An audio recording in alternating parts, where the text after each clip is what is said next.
దేవుని పరిశుద్ధ నామానికి మహిమ కలుగునుగాక. యేసయ్య పరిశుద్ధుడు, పరిశుద్ధుడు, పరిశుద్ధుడు. మనల్ని పరిశుద్ధంగా ఉండాలని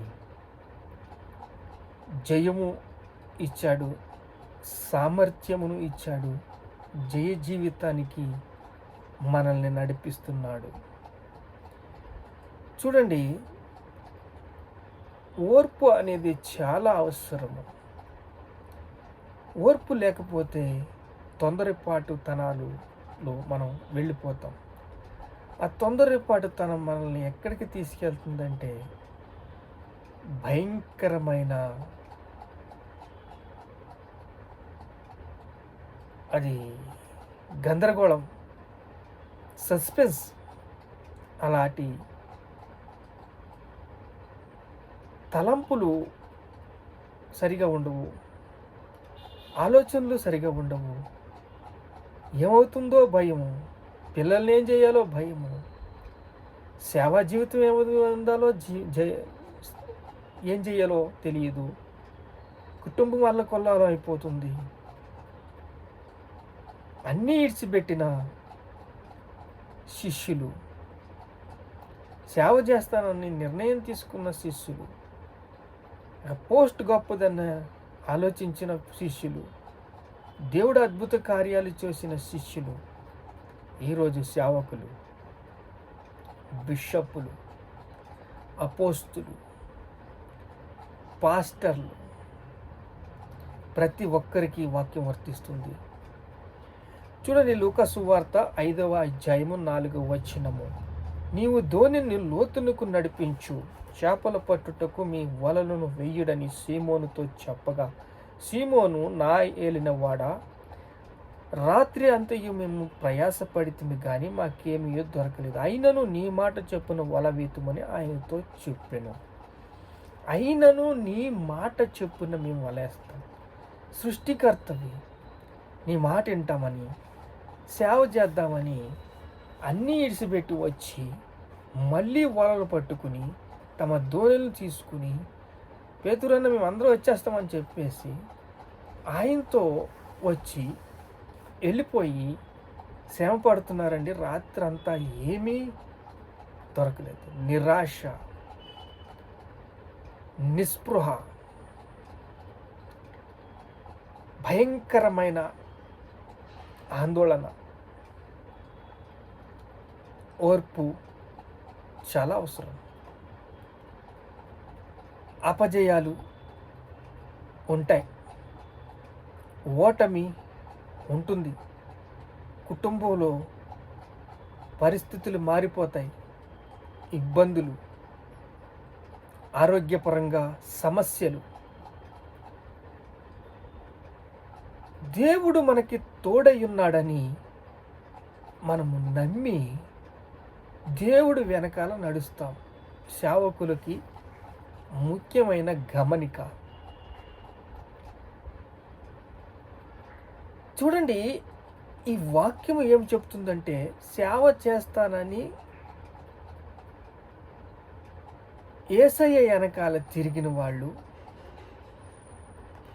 యేసయ్య దగ్గర దొరుకుతుందని కాచుకుని ఉన్నవాళ్ళు, దేవుడు మాట అంటే మాట ఏదైనా చేయగలడు అని కూడా నడిచిన వాళ్ళు ఇప్పుడు సేవ విడిచిపెట్టేశారు.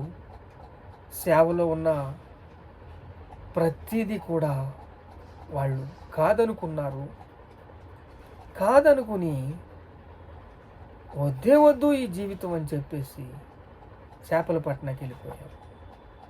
యేసయ్య వచ్చేసారు. వాళ్ళు వలలు కడుక్కుంటున్నారు. ఆ వలలు కడుక్కుంటున్నప్పుడు మరలా చెప్తున్నాడు, నీవు ధోనిను లోతునకు నడిపించు. డ్యూటీ అయిపోయింది కదా, మరలా ఏమంటున్నాడు, వల వెయ్యి పేతురు, లోతుకు నడిపించు పేతురు. అయ్యా, నిజమేనయ్యా, రాత్రంతా శ్రమ పడ్డాం కానీ నీ మాటకి ఇలువిచ్చుంటే సరిపోయిండేది. నీ మాటకి ఇలువివ్వలేదు, నీ మాటను పక్కనెట్టేసాము. నీ మాట చెప్పుని ఇప్పుడు ఈ వల వేస్తామయ్యా అని. అలసిపోయిన జీవితం. ఉద్యోగంలో అలసిపోయావా? వ్యాపారంలో అలసిపోయావా? ఏమీ దొరకలేదా? వ్యవసాయంలో అలసిపోయావా? ఏమీ దొరకలేదా? కృంగిపోయావా? అపజయం వెంట అపజయము, ఏమీ దొరకలేదా? ఇలాంటి థాట్స్ ప్రతి ఒక్కరి జీవితంలో జరుగుతాయి. అప్పుడే దేవుడు నిన్ను ఆకర్షించేది. దేవుడు ప్రతి చిన్న విషయంలో నీతో మాట్లాడుతూ ఉంటాడు. దాన్ని గమనిస్తే చూడండి, మనుషులు మన మీదకి లేచినప్పుడు యెహోవా మనకి తోడై ఉండని ఎడల మనల్ని ప్రాణంతోనే మింగేస్తారు. ఎందుకు మనుషులు మనల్ని ప్రాణంతో మింగేస్తారంటే వాళ్ళకి ధనాధికారం ఉంది. మనకన్నా అధికారులు ప్రతి విషయంలో అన్ని రకాలుగా వాళ్ళు ఎప్పటి నుంచో స్థిరపడ్డవాళ్ళు. వాళ్ళు గర్వించినా కోపగించినా ఏమన్నా పడవలసిందే. ఎందుకంటే అధికారానికి లోబడి ఉండమని బైబిల్ చెప్తుంది. ఇది ఒక గొలుసు కట్టు. నువ్వు లోబడకపోతే అది నీకు చాలా ప్రమాదము. నా నిబంధనను గైకొనవాలి అంటే నువ్వు లోబడాలి, ఓర్పు ఉండాలి. విజయం సాధించాలా? ఓర్పు ఉండాలి. చూడండి, సీమోను నా ఏళ్ళోడ రాత్రంతయు మేము ప్రయాసపడితే కానీ మాకేమీ దొరకలేదు, అయినను ఈ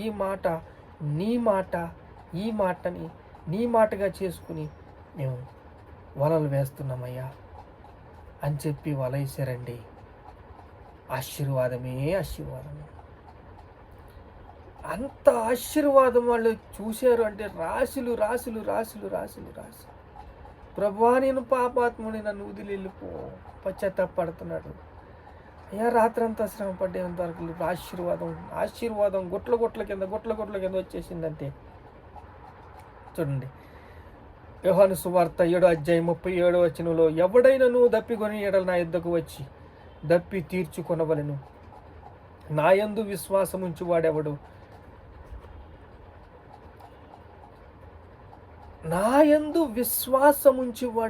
జీవ జల నదులు పారతాయంట. లేఖనము చెప్పినట్లు వాని కడుపులో నుండి జీవ జల నదులు బిగ్గరగా పారును. రాశులు రాశులు రాశులు రాశులు రాశులు చేపలు రాశులు. ఆశీర్వాదమే ఆశీర్వాదము. నమ్మకంగా ఉన్నారా? ఎందుకు పలుమార్లు సేవను వదిలేసి పెట్టేసి వెళ్ళిపోయారు? కుటుంబంలో సమస్యలు, ఆరోగ్యపరంగా సమస్యలు, ఓటమి, అపజయము, అపనింద నిజమే, కానీ ఎదగలేదు. ఎప్పుడైతే శరీరం ఎదిగింది కానీ ఆత్మ ఎదగలేకపోయిందో, ఆత్మ కార్యాల్ని ఓర్పుతో జయించలేకపోయారో, ఓర్పు ఎక్కడైతే లేదో వాళ్ళలో భయము, ఆందోళన, ఈ శరీరము ఒప్పుకోదండి అసలు. అప్పుడు వాళ్ళని మళ్ళీ ప్రీచింగ్ ఇస్తా వాళ్ళకి పరిశుద్ధాత్మ యొక్క అనుభవంలోకి నడిపించాడు. ముందర శరీరంగా అన్ని అద్భుతాలు చేసేసి వాళ్ళకి ట్రైనింగ్ ఇచ్చి ఆయన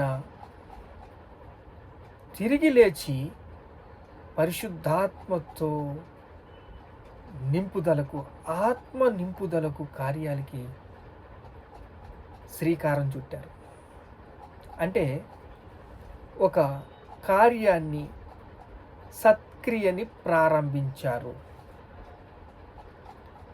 సత్క్రియను ప్రారంభించటానికి ఒక మొదటి అడుగు వేశారు. పరిశుద్ధాత్మతో 120 రోజులు 140 రోజులు ప్రార్థనలు చెయ్యాలి, ఆత్మ ఎదగాలి, ఆత్మ బలంతో నిండుకోవాలి. అంతే. పెంతుకోస్తు దినాన పరిశుద్ధాత్మతో నిండిన వారై దేవుడు ఆత్మ బలపడాక ఎన్ని కార్యాలు చేశారో వారికే తెలియదు. ఎవడైనను దప్పికొని ఎడలు నా ఎద్దుకు వచ్చి దప్పి తీర్చుకొనెను నా యందు విశ్వాసించు వాడెవడో లేఖనము చెప్పినట్టు వాని కడుపులోంచి జీవ జల నదులు బిగ్గరగా పారును. ఆత్మ బలపడ్డది, శరీరము దాసుడయింది, లోబడ్డది, అంతే. కార్యాలు, దేవుని కార్యాలు చూస్తూ మొదలుపెట్టారు. అలా కార్యాలు చూసి ఈరోజు అపోస్తులకి, ప్రవక్తలకి, పాస్టర్లకి, సేవకులకి అందరికీ దేవుడు చెప్తున్న మాట ఏంటంటే ఆత్మకు లోబడ్డారు, ఆశీర్వాదం చూశారు, ఆనందాన్ని పొందుకున్నారు. జీవ జల నదులు హృదయంలోంచి బిగ్గరగా పారిని పరిశుద్ధాత్మ శక్తితో నింపబడ్డారు. ప్రార్థన చేసుకుందాం. మహాపరిశుద్ధుడైన తండ్రి, పశ్చాత్తాపమే యేసు పాదాల దగ్గర క్షమాపణ దొరికింది తండ్రి, రక్షణ దొరికింది, నా కాడి సిలువైంది,